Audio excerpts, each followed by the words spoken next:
Well, folks, 2020 has been an odd year. We keep talking about it. And, the guy leading us through that year, which has so far included the coronavirus and then some, I want to say cathartic in a lot of ways, protests. I mean, obviously, I don't agree with the parts that got violent or destroying other people's properties. But the people marching in the streets upset about a lot of the issues we've had with race in this country, a lot of the issues we've had, specifically with law enforcement, I think is cathartic. I think it's a necessary and proper debate. I'm glad we're having it. But handling all of that at the same time, boy, what a challenge. And on top of that, we just had a primary election that was very heated and very vigorous, which, hey, in democracy, those are good things, right? That's what we want, is a vigorous debate. Anyway, the man who's involved in all of those stories, Governor Doug Burgum, joins me now. Governor, how are you? Morning, Rob. Great to be with you. Let's talk about coronavirus first. I know you're still doing the updates. That's still with us. I think it's kind of faded from the forefront of the public's mind in some ways, in that the protests kind of broke through. Whether we liked it or not, in many parts of the world, kind of broke through some of the quarantine stuff that we were feeling. But here in North Dakota, numbers continuing to look very good, very strong. Comment on that for us. Well, first of all, you're right. I mean, this is just an incredibly unusual time. I mean, we had we started out, fall flooding, record fall flooding. Then we had, some tough spring stuff. Then we had, even before the coronavirus got here, we had the complete collapse in global oil prices. Then we had the coronavirus, biggest public health challenge we've ever faced. Then, continued, the economic challenges dealing with that. And then we've got civil unrest. And then you throw in, as you say, a primary, and you throw in some budget challenges. And then you throw in, how do we manage a record amount of federal injection of stimulus dollars? So this is, as you know, statistically, when something happens that's not supposed to happen, that's called a black swan. And I would say this spring has been a flock of black swans descending at the same time. And dealing with all those simultaneously has been a challenge. But again, we're, Lieutenant Governor Brent Sanford, myself, First Lady, we're honored to serve the people of North Dakota. And this is certainly an interesting and challenging time to lead, but it also creates a great opportunity for us going forward. But the first thing we have to handle, you can't have a healthy economy unless you've got just public health. And so that's why you put in a lot of attention and focus on, quick and early action, light touch of government, and strong reliance on individual responsibility. And the combination of all those things have made a difference. In North Dakota, as you've noted, is doing really well compared to just about any other state, and the numbers are all headed in the right direction. But the thing with the coronavirus, which is so challenging, is that the challenging piece going forward is that the risk of this disease falls so unevenly. If you're young and healthy, the risk is quite low.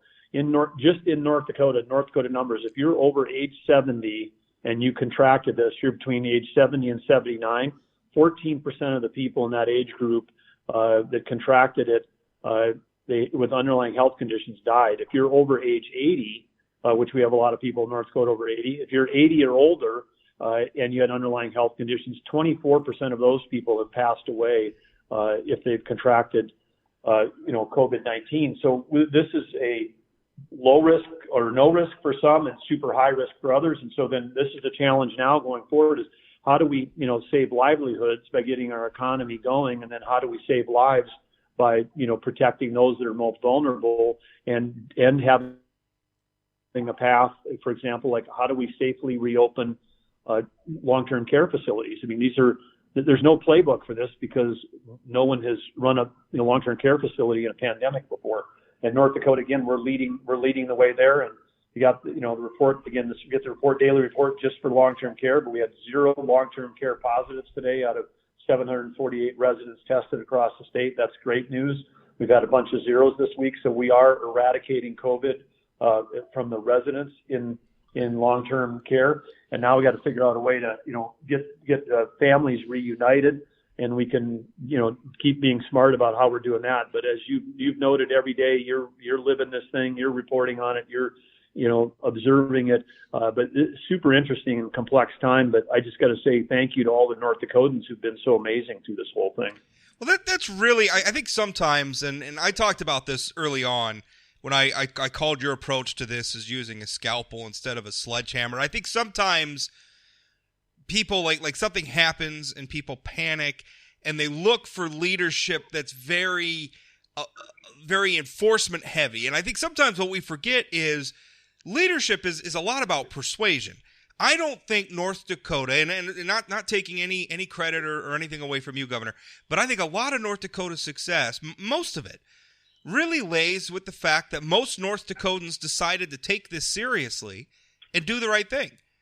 Because if North Dakota said, bah humbug, we're not doing it, whatever, there's not really a lot that we could do. I mean, we could have the cops out there writing tickets and everything else, but you got to get the public to buy in. And that's, I think, real leadership is when you persuade people, hey, this is the right thing to do. This is the plan. We're being as reasonable as we can. If you put a reasonable plan in front of people, they'll buy into it, and it'll work.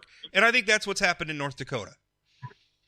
I think you're completely right on that, Rob, and that's why we called it North Dakota Smart. We trust the citizens of North Dakota, and you look at the data on cell phone movement, take a look at DOT data that we looked at. The national press, we were getting hounded by people, put a, shelter in place order, take all these extreme measures. You're endangering the entire nation if you don't do it in North Dakota. And, we resisted all that external pressure. And the data showed that we had higher compliance here, from people in North Dakota where we had less heavy-handed government. And so again, you're absolutely right, Rob, and that worked. And again, that's why every day I say thank you to the people of North Dakota and give them credit, because they're the reason why we're going to be we're one of the states that's going to have our economy up and going faster and better than everyone else. We're one of the places that's going to get long-term care visitation figured out first before everybody else, and it's one of the reasons why we got some of the best and lowest numbers in the state. So credit to the citizens. Let's talk now about the primary campaign we just came through. You and Lieutenant Governor Sanford were successful. You were challenged by Michael Coachman and his running mate, and I don't think anybody really doubted that you would come out of that successful, but you did. No surprises there. You also put a lot of resources, a lot of money, a lot of your own money, into supporting candidates across the state. The state treasurer's race, you backed Tom Beadle, Fargo state rep currently, who's running for treasurer, backed him over Dan Johnston. And then in a number of legislative races across the state, notably in District 8, House Appropriations incumbent Representative Jeff Delzer, you were successful there. In fact, you were successful in most of these races you got involved in. Primary night was a pretty good night for you, but it has invited a lot of criticism from some sectors. I had State Representative Rick Becker on this podcast a couple of days ago, and one thing that he said was that he used the word crap to describe what you were doing. He says it's not illegal, but he thought it was inappropriate. He thought it was the executive branch intruding into the legislative branch. I've heard other critics refer to you now as Boss Burgum, kind of somebody said this is the return to machine politics in North Dakota. They're making references to the infamous, Boss Tweed and Tammany Hall in New York. What do you say to your critics who are saying some of those things about your approach to primary season this year? Well, I have to smile, Rob, when I hear some of that, because first of all, there's really no basis in fact for any of it, and that's again, we were supporting across the state Republican endorsed candidates, and when I was in the private sector. The party was always, begging for more donors to come in and support Republican endorsed candidates in local elections. And so when this is maybe overdue, but that's what we're doing. So, the local parties pick the candidates. And as you know, as you've articulately said, there's so much more than money in politics. And particularly if you've got in North Dakota, you have 3 legislators for less than 15,000 people. That's how many people are in a district, And we have 3 legislators in an area that's got 15,000 people. People know they know who these people. They know them. They work with them. They send them. They know their kids. They know somebody that knows them. And people win in North Dakota when they've got the right message, when they've got the right vision, when they've got the right local reputation, when they work hard as a candidate. I mean, it's candidates and message that win. I mean, if money could win elections, then Heidi Heitkamp would be a senator right now, because what did she outspend by Kevin $18 million. Yeah, so I mean, I think to say that money buys elections in North Dakota, I think is a little bit insulting to the citizens in North Dakota, because citizens in North Dakota are smart and they can see through that, and they know that. So I think that is a completely false. It's a false narrative that's completely unfounded. I mean, we're supporting GOP candidates that were endorsed by their local party. And then in the state race, and again, people are saying, hey, look at all the money that was spent either by myself or by the Dakota Leadership PAC. But let's understand. I mean, again, I'm smiling. I mean, who would have said 2 months ago that we're going to have a presidential tweet in a state treasurer's race? I mean, that's that in the world of politics, that's a $1 million or $2 million investment on that side of that. I don't know that I have ever seen a sitting U.S. president reach that far down the ballot for a specific endorsement. I'm trying, and maybe another president has done it, but I'm completely blanking. Like a specific on a national platform, not the president showed up at a local GOP chapter dinner or something and said some nice things about the local candidates. But I mean, a specific national platform endorsement, never seen that before. Right, and credit. I mean, that doesn't happen without Senator Kevin Cramer's personal relationship with the President of the United States, which is very positive for the state of North Dakota. And so credit to Kevin. I mean, Kevin and I are 2 people that believe in competition. We believe competition is good for the party, and it's good for the state of North Dakota. And I admire people when you're in a tough political battle, if you can pull out all the support you can, in a competition. And I just have to say, wow, I respect it when people, believe and are passionate and are willing to pull out all the stops to make it happen on either side. You have to respect that. So I think it's, good. Like I said, good for the state, good for the party, and certainly interesting. That tweet can be another black swan that you can count, landing in North Dakota that no one would have predicted. Do you? A lot of people have tried to turn this into I've had a lot of people saying that there's a feud between yourself and Kevin Cramer, and that the treasurer's race was kind of a proxy battle there. And I was pointing out to them, he said, the same time that was going on in the treasurer's race, Kevin Cramer was also appearing in some of your committee. It was on your side in the District 8 race.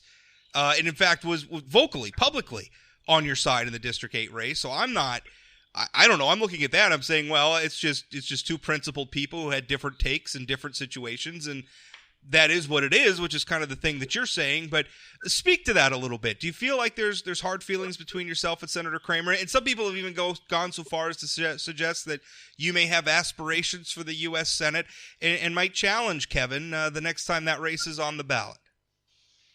Well, let me start with that one, and I'm trying not to laugh, but Rob, anybody that knows me knows that the last thing in the world that I would want to be is a senator or a congressman.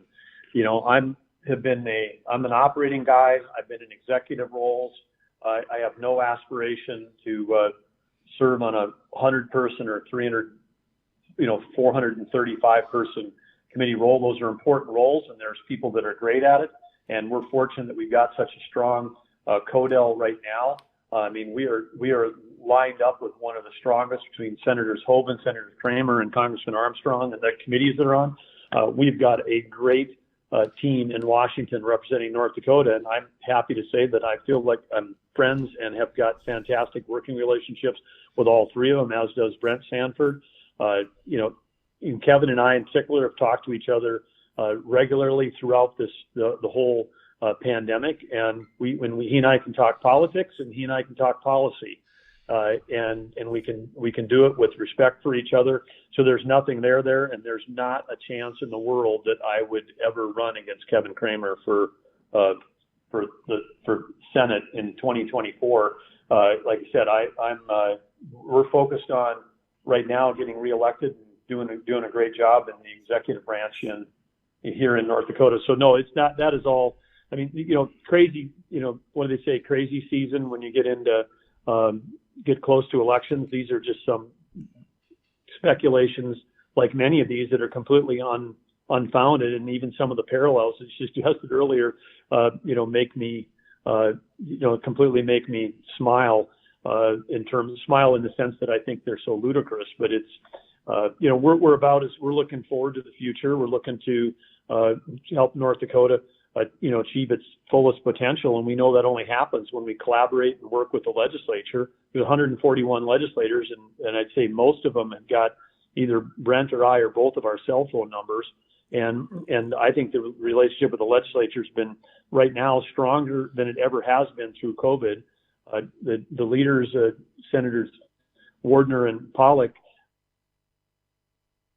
Senator Wardner and Representative Pollock, the two majority leaders, I spoke to each of them individually for over half an hour yesterday. And coming up off of this, I got a call with them today to talk about some more CARES dollar spending. And they have been so present, so available, so collaborative. And then also with the chairman and the key leaders that we've been engaged with on trying to figure out how to navigate this thing. I mean, the legislature in North Dakota has really stepped up. And while they may not be in session, it doesn't mean they're not fully engaged, because they're fully engaged. We have standing calls with the leaders every week, navigating through this thing. So kudos to the legislature as well for their role on this thing. And they've got a continued big role to play as we figure out how to invest some of these federal stim dollars. We've never had, throw in another black swan, we've never had, a $1.2 billion plus what was coming directly to healthcare, directly to hospitals, directly to public health, directly to K-12, and directly to higher ed. I mean, this kind of infusion, when they, wrote the Constitution of the state of North Dakota, no one ever in, 130 years ago anticipated that kind of federal money would be showing up on our doorstep between sessions. Not that long ago, $1.8 billion would have been just about all of North Dakota's general fund budget. As it stands even now, and thanks to the oil boom, we've seen population growth and things like that. Our budget's even significantly higher than that. But even now, $1.8 billion is what? I'm doing the math quick in my head. What, a third of the general fund budget? I mean, just to put that number, what that number is in context for North Dakota, that's huge. That is a huge amount of money for North Dakota. Yeah, absolutely it is, and so again, there's a great partnership there. So I mean, the thing that is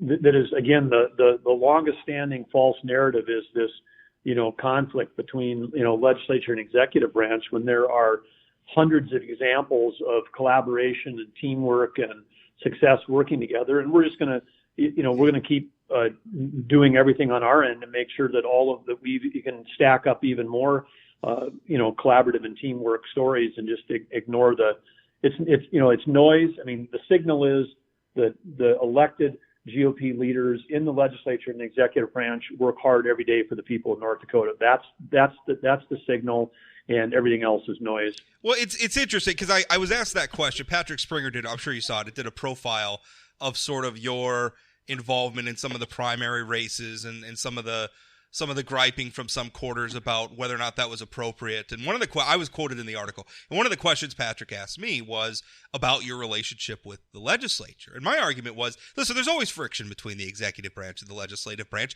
It's built into our system of government. It was intended, right? I mean, the whole separate and co-equal branches was intended to be friction. I mean, the idea is the friction knocks the edges off some of the policy and hopefully makes for a better sort of governance for the people. But I said, generally what you're going to see, I've heard about there was a faction of Republican lawmakers who didn't like John Hoeven. There was a faction of Republican lawmakers who didn't like Jack Dalrymple. And there's a faction of Republican lawmakers who don't really like you, Governor Burgum. But yet, when it comes to policy, generally you see a lot of that kind of gets set aside. And if it's good policy, people will support it. because North Dakota politicians, believe it or not, I think are very, very responsive to their constituents. So a lot of times these, lawmakers are going to make decisions responsive to that. If they think it's a good policy and they think it's something that their constituents are going to want, generally they will support it. And in the end, that's kind of how it works in the legislature, saying that as somebody who's been watching, for going on 17 years now. That's usually how it comes out in the wash. Well, I agree. There's natural friction there. I mean, that's a good take on it, and of course we're understand the natural friction, and then we again want to find ways where we can work together and collaborate and find shared common ground. And it turns out there's plenty of that. Just I know we're right up against. You gave me 20 minutes, and we're right up against that now. Just final thoughts. Obviously, you're now entering the general election season. We're still going to be dealing with coronavirus for the rest of the year, even though it seems like, it's been tamped down a little bit. I don't think anybody wants to take our foot off the gas there. Obviously, you're now entering a general election against your opponent, Shelley Lenz, Democratic nominee. Your thoughts? I mean, for the rest of the year, just quickly summation. What's your message to North Dakotans for the rest of the year as you run for re-election? Well, I think for Lieutenant Governor Brent Sanford, myself, and the First Lady, I mean, the first place we always start with is gratitude. We've had, we're so grateful to have an opportunity to serve the amazing people of North Dakota. We said that we were going to bring a business mindset when we came in here, and we went about that. What we inherited when we got here was the Dakota Access Pipeline protests, which we were able to resolve peacefully through dialogue, and then not only just resolve them, but from that we've built the strongest government-to-government relationships in modern history with the tribes. Working with the legislature, we took in the first session, took the general fund from $6 billion down to 4.3, and did that without raising taxes, and that was a huge team effort, which again points to the fact that we can work with the legislature. And then we had our economy humming and growing, and job creation and diversification. I mean, right up until when we had the oil collapse and the coronavirus, the economy was about as strong as it's ever been. And now we're back into a spot where we get a chance to do what we do best, which is bring new approaches and new ideas and how to reinvent government, and that includes healthcare, K-12, higher ed, general government services. I mean, the digital transformation that was thrust upon the states when everybody had to go to distance learning and physically closing businesses. This requires new approaches and new business models, and I think we are, Brent and I are uniquely equipped as with our backgrounds to help lead the executive branch transformation. I mean, legislature appropriates the dollars. There's going to be less dollars to appropriate. We've got to figure out a way, to build new approaches in the executive branch where we actually deliver the services. We got to figure out a way to do that effectively and more efficiently. And it turns out that's not only something we're good at, it's something we love doing. It's what we ran on because we said, hey, there's a way to do it better. Now all of it just got accelerated. I mean, there's probably 10 years of acceleration or more, maybe, a generation's worth of acceleration when we suddenly have to go to digital processes for stuff that used to be, analog or in person. And that to me is exciting because I think coming off the backside of this, North Dakota can do this better than any other state. And I'm excited about the future, and we're going to work hard to get reelected in the fall, and we hope we can earn the support of people in North Dakota. And when we are elected, we serve everybody, not just the people that voted for us. We serve every single citizen. We know that. We understand that. We take it seriously, and we're excited about that opportunity to do that for 4 more years. Governor, thanks for your time. Thank you, Rob.